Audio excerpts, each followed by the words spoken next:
I hope you're well today. I figured it'd be fun to come on here and do a little bit of a case study. Probably need to do that more often. I'm not very good at self promotion, but I am here to help people. So this basically, I need to start off with, first of all, I had somebody in the comments yesterday mention, like, who are you? Why should I listen to you? And I forget sometimes, as a guy who worked in his own gym for 25 years, I sometimes forget when I'm on the internet.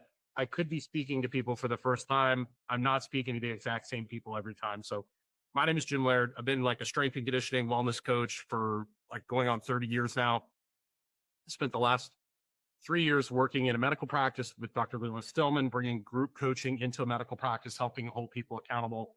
Because one of the things I've realized is that habits, fundamentals, and lifestyle are super important. Exercise is important too. But basically lifestyle is king. And I kind of set myself apart from other people. I worked in Lexington, Kentucky, and I'm very lucky. I came from like a bodybuilding style background, and the gym I basically grew up in high school was owned by a couple national championship bodybuilders in Canada. And they talked a ton about sleep and nutrition and eating. So I had a lot of that going into like the late 90s, early 2000s. And also a guy named Joe DeFranco. And I can't remember the athlete he was working with, but this is when I was into like elite FTS. I was actually living with Jim Windler at the time in an apartment in Lexington, the creator of 531. And maybe I just moved into an apartment on my own, but Joe had worked with I can't remember his name, but he had worked with basically a kid who had come from a small college who was getting ready for the NFL Combine. He ended up playing for Dallas. And Joe had talked about how only thing this guy ate was like chicken wings and ranch, and how much his diet, how much muscle he was able to put on this guy based on his diet and that. So in the early 2000s, before I even had health issues, I was looking at lifestyle and all that stuff instead of just exercise. I had a client that came to me in the early 2000s who was a type 1 diabetic. And I got him lifting more weights. I got him cut back on his cardio a little bit, lift more weights. I started eating more protein, changed his diet a little bit, not a lot. And all of a sudden his doctor calls me and goes, I want to meet with you. I want to talk with you. And I've never seen labs improve like this. We lift weights and I think that the lifting weights improves insulin sensitivity. His A1C was going down. We never really made any radical changes. And so he's like, I don't care what you're doing. His numbers are great. I'm going to send you more people. And so he started sending me more people. Their stuff would get better. Had a couple people with autoimmune disease come to me. They got better. So these doctors started sending me people with hormone issues, people in pain. And I started getting a reputation for this guy that just doesn't focus on exercise. And then I started working with women that were super hard charging women. I had one woman who was like training twice a day, gaining weight, working 3 jobs, highly stressed, people that run marathons. And I would get them to kind of change the way they worked out and have them work out less, and they would get better results. And so I've never really had to market or promote myself. I've been very lucky in that sense. And then working with Dr. Stillman basically just solidified a lot of what I already know, which is basically most people, they're looking for these big home runs and they don't work on the fundamentals. And today I'm going to cover this case study where I have this gentleman that came to me in December, and he was doing keto. And I think he was actually working with a coach, and he was like, I don't understand it. Why my diabetes is getting worse. And he was really, really stressed out, and he was looking to do some exercise. And I just said, like, okay, let's talk about who you are. And first of all, this guy, this older guy, he's probably in his 50s. I'm trying to remember off the top of my head, but I think he's in his 50s, a little older than me, was highly inflamed, was very, very stressed. He's an engineer, has his own business, works long hours on the computer. So that was my number one red flag was, okay, this guy's inside. And so that's obviously one of my number one red flags. One of the things I learned later in my career was circadian rhythm and how important it was to get outside for my own health struggles. So that was check one. Okay, we've got this guy who's diabetic. He had complained a little bit about his eye issues. He mentioned he had eye issues, but he didn't really mention how freaked out he was about it until later on. Coaching client relationship. And that happens a lot. People will mention stuff, even though you ask them questions, they'll downplay things. And then later on, they're like, oh yeah, well, I've got this problem or that problem. That's why it's important to record things and to look back at notes. It's even a lot easier now with the AI, recaps. He's like, I don't understand it. I think I've got some testimonial pictures, like his A1C was like 6.6 when I started with him, and it was getting worse. And so he was on a high fat carnivore keto diet. And we started asking questions, and he's like, well, what surgeries have you had? He's like, well, I had my gallbladder removed, and all of a sudden, ding, ding, ding, things start like going off in my head. I think I learned this from like Rob Wolf, or maybe Paul Chek. All those guys that had a huge influence on me. And Rob talked about how he'd see people with no gallbladders, and they would just be in a horrible case of trying to lose body fat or trying to improve their health. And they're just like, they can't get any traction because they can't absorb any fat. And, I started putting these things together. We got this guy who's under a lot of stress. He's working a ton. And keto, I think it's a great tool. I think you can use it. I don't think most people do well on it long term. If you like it, great. I like rotating things in and out. I think keto is great for the wintertime. I think it lines up more for wintertime. I think it's good for short periods of time to kind of act as a reset. But most people I see don't particularly do well on it long term. People, when they say get leaner, maybe adding some carbs in after workout, but that's a totally different discussion. It's individual.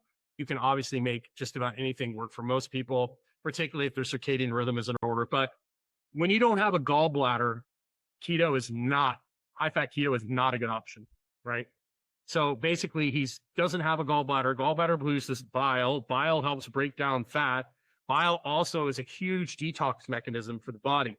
So not only is he not breaking down fat, he's not detoxifying as well. He doesn't have that option.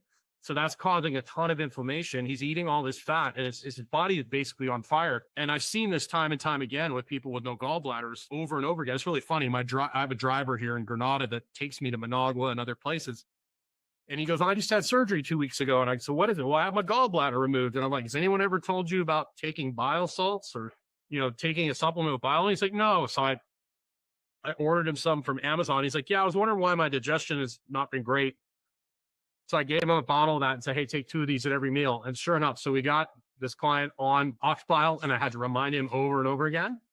And then we started getting him to eat less fat and eat a little more root vegetables. We got him on like a kind of a vertical style diet. Good old Stan Efforting. I love the vertical diet. It's a great starting point for most people. And then I also got the 10-minute walks from Stan too. So thank you, Stan.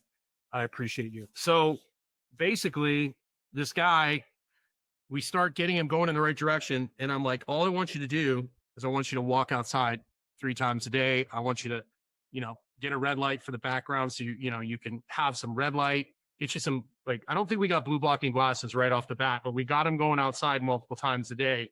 I think later on when he told me how bad his eyes were, we went full on with the blue blocking glasses with the screen flux, with getting outside more. But in the beginning, it was just walking outside. And within like 2 or 3 weeks of him adding the digestive support, dialing his fat back a little bit, he really started to feel better. And then it just kind of, momentum just kind of picked up from there. And the whole time, basically, I'm checking in with him daily, every couple of days on WhatsApp. That's what I do with people that I work with. I check with them on WhatsApp. I have a weekly group call with them usually. And then some people I can work with that want more support and help. We do one-on-one calls. But basically is reminding him, hey, just stick to the basics, just walk, just do this. You don't need to do any. I think his body was so overwhelmed. He didn't need to do any intense exercise. We added some light exercise in. And basically, what is it now? July. He sent me this originally, I believe in June, end of May, June. So 5 months. I'm going to share my screen. And this is all on my Instagram. I'm horrible at self-promotion. I hate marketing too, by the way, just so you know. I really just like coaching people. I really wish I didn't have to market. That's one thing I do miss about being in Lexington is I never ever had to self-promote myself. People basically sent people to me. It was wonderful. So if you look at this, in December, I was 6.6 diabetic. Now, drum roll. Let's see if we can work this properly.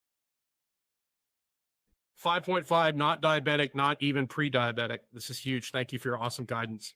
And the whole time I was basically just stick with the plan, man. You don't need to do anything crazy.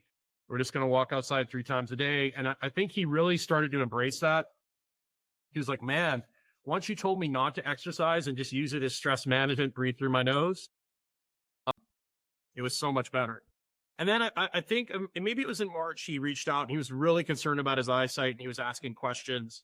And I was like, hey, the cool thing is if your eyesight keeps getting worse, the pressure in your eyes keep getting worse, there's all sorts of different modalities, drops and surgeries that you can do if it gets bad. So just relax, keep doing what you're doing. I think we got some blue blocking glasses to wear while he's on the computer. I think we got him going outside. But if you look at his numbers here, the first one he sent to me, he sent this to me a couple months ago, but today he got tested again. Great eye pressure. And I think he started doing acupuncture too, which I think is really good for helping you like relax and just lay on a table. I think it's up there with float tank.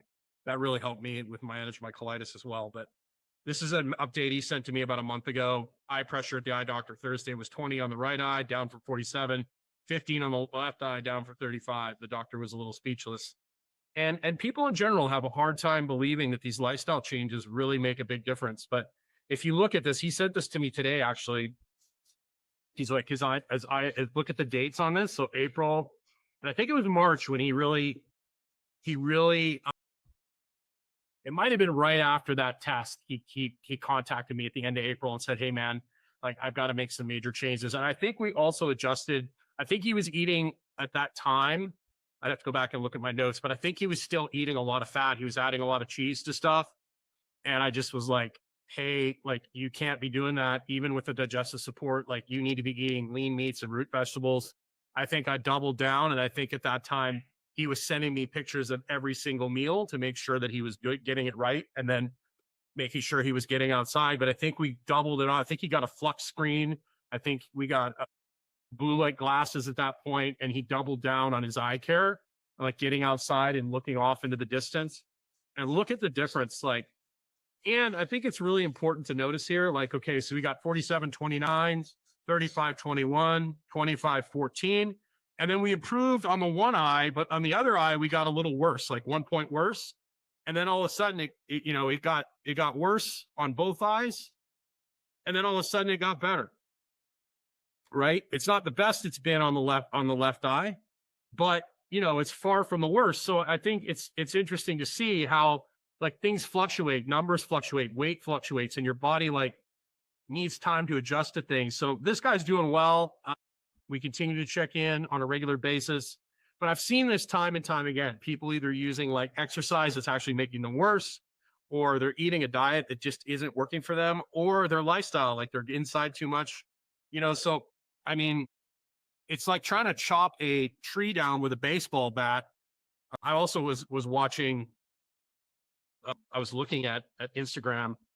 I think it was Instagram earlier today, and John Wellborn, the great former NFL offensive lineman, a power athlete, shared a video about two lumberjacks. And I love John's quote about shoveling piles of dirt. You get your NFL training camp, you got a big pile of dirt, and it's just like every day you just go and like some days are 2 shovelfuls, some days are a teaspoon. You just keep moving that dirt. And that's what it's all about. You do what you have to do every day. And some days you're going to do a lot, some days you're going to do a little, but you just do what you can. Well, he talks about these two lumberjacks that work like the exact same hours. They show up at the same time, they go home at the same time, but one guy leaves for an hour and he always comes back and he cuts way more wood than the other guy, even though the other guy worked the entire time through. And he finally asks the guy, like, what do you do when you leave that makes you cut so much more wood? He goes, I sharpen my axe. Right? So you want to make sure you're using the right tool for the job. Like I worked with a lady who was working 3 jobs, 3 kids, was gaining weight, was doing high intensity cardio, conditioning classes, working out twice a day, gaining weight. And I was like, hey, look, you need to rest more. You need to sleep. You need to make that a priority. You need to work on lifting weights and not doing so much cardio, work on resting and sleeping. Sure enough, her transformation is incredible. People that are running marathons and they're actually getting fatter because, the more you run, the more you eat, So it's like getting women to get away from running marathons. If they want to run a marathon, great. But if they're trying to change their body composition, not the greatest choice. So getting people to pick the right activity or the right diet or the right lifestyle for what their goal is, performance wise too. Like, I've had many of my athletes were athletes that got hurt in the weight room. They had a hard time managing their intensity. So teaching them like, okay, we need to work out hard enough to adapt to and drive the change that we're trying to adapt, but not so hard that we injure yourself. Because if you injure yourself training, then you can't play. And if you can't play it's no good. So it's always better, especially with high level athletes, like great force producers, to do a little less so they can actually compete. You don't want to get them injured. Your number one job as a strength coach is to do no harm. so they can go play in the game. So I hope you enjoyed this case study. I think a lot of people kind of poo-poo the basics and the fundamentals. My 5 fundamentals are: walk outside 3 times a day, get your circadian rhythm in order, manages your blood sugar, fixes your sleep, eat a protein at every meal, get the lights off at night, drink high quality water, preferably spring water, get social connection. That's the foundation. Most people don't even have 2 of those down. And then they're searching for, I've worked with people that are on TRT, thousands of dollars worth of peptides. They're doing all sorts of crazy, fancy programs. And until we, pull them back a little bit, simplify things, work on managing stress, getting them doing the walks, they don't see full results because they don't have that foundation. They're building their house on tools instead of on the foundation. Start with the foundation. And then if you want to try some tools, great. But if you build your foundation on tools, you're going to end up spending thousands of dollars a month on different products. And eventually you're going to run out of therapeutic runway. So if you need some help, getting you straightened out, if you're struggling, if you need some accountability, if you need someone to look at what you're doing and make some suggestions or help guide you, be happy to do that. Feel free to reach out with me. You can go to Vitality Brotherhood. You can access the Brotherhood and Sisterhood community. You can join those and reach out on DM. If this is YouTube, you can always just drop me a message below. Reach me on Instagram, Jim Laird, GYMLAIRD. That's from my old gym days. If I named my gym after myself, never do that. Not great when you go to sell it. So you can direct message me on Instagram. I'd be happy to chat with you. If you go to Vitality Brotherhood, the website, on the top right corner, there's a recommended product page. You hit that, you'll see a link to book a call with me. You can go there, book a discovery call. I'd be happy to talk to you about what I can do to kind of sort through your issue and give you some advice on what you're trying to do. Because I'm not a medical doctor, but I do help with lifestyle interventions, which do improve the overall health and wellness of people. And I will say, if you are struggling with a health issue, whatever autoimmune disease or whatever it is, the most important thing you can do, and I learned this, in the medical practice and working with Dr. Stillman, one of the most important things you can do is focus on your wellness, not your illness. So have yourself a great day. Make sure you take the time.